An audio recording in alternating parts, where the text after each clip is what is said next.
Mais qu'est-ce qui vous permet de penser que la France serait plus forte seule, notamment si ses voisins restent unis? L'union ne fait pas la force? Non, l'union, elle fait la force si tout le monde tire dans le même sens. Mais si tout le monde tire dans un sens différent, l'union, elle fait la faiblesse, l'immobilisme. Je vais vous prendre 2 exemples tirés de l'actualité.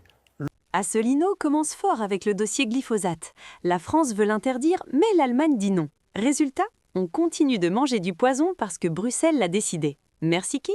Le glyphosate. Les Français voudraient l'interdiction du glyphosate. On ne le peut pas parce que 18 pays sur 28, dont l'Allemagne, ont refusé l'interdiction du glyphosate. On en reprend encore pour 5 ans de ce produit cancérogène. Au même moment, le Vietnam, tout seul, a décidé souverainement d'interdire le glyphosate. Eh bien, si nous n'étions pas dans l'Union européenne, nous aurions interdit le glyphosate.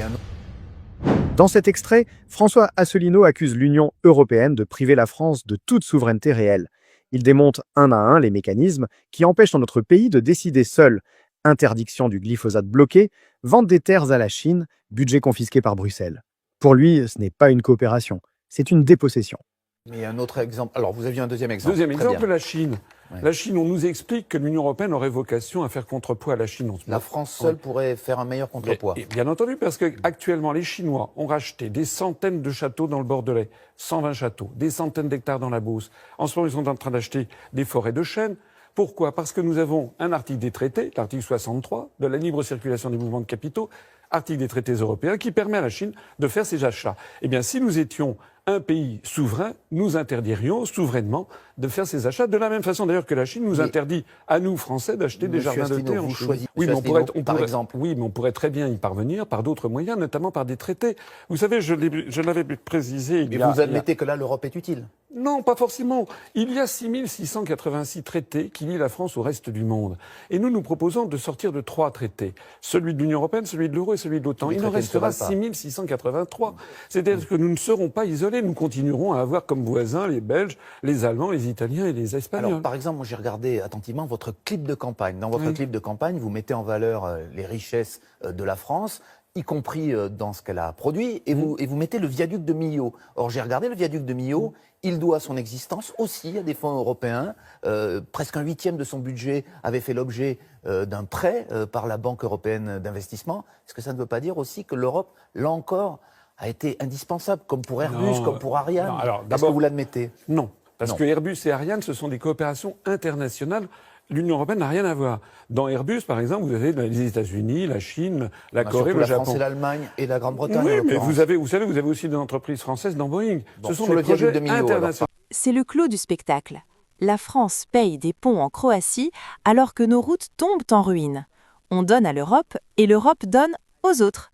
C'est ça la solidarité version Bruxelles? Par exemple. Sur le viaduc de Millau, vous savez bien que c'est une plaisanterie, ces fonds européens.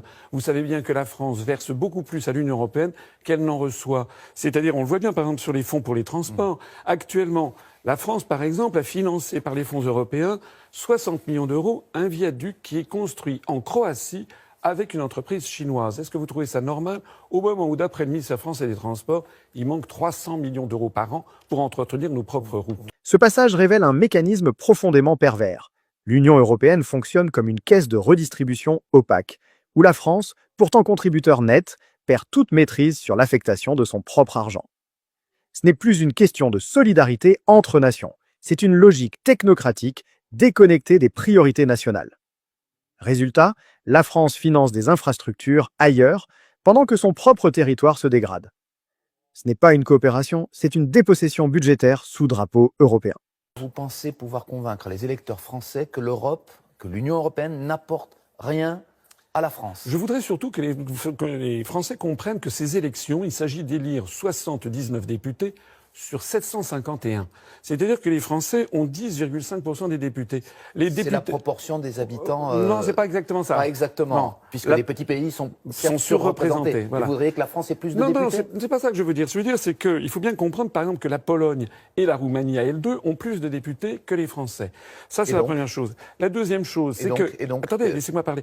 La deuxième chose, c'est que les programmes que présentent toutes les autres listes pour changer d'Europe sont faux depuis le début, puisque ça n'est pas dans le pouvoir des parlementaires de changer l'Europe, a fortiori quand on est aussi minoritaire, 10,5% des députés par rapport à l'ensemble du Parlement européen. Ce que nous disons, c'est qu'on ne peut pas changer l'Europe. Pour changer l'Europe, il faut l'accord des 28 gouvernements. Pour changer les traités, puis ensuite des 28 parlements. 56 accords, on ne l'obtiendra Changer jamais. l'Europe, c'est impossible, donc il faut la quitter. Oui, Quand il vous faut la voyez, par quitter. exemple, Ce que révèle cet extrait, c'est la nature même de l'Union européenne. Un système verrouillé, où les décisions échappent au peuple et où la France n'est plus qu'un rouage contributif parmi d'autres. Asselineau ne se contente pas de dénoncer une perte d'influence, il expose un mécanisme structurel de soumission budgétaire, juridique et stratégique.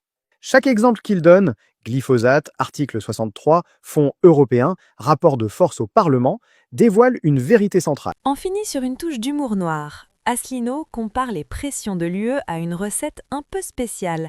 Une chose est sûre, le débat sur le Frexit ne fait que commencer. Sur le point débat.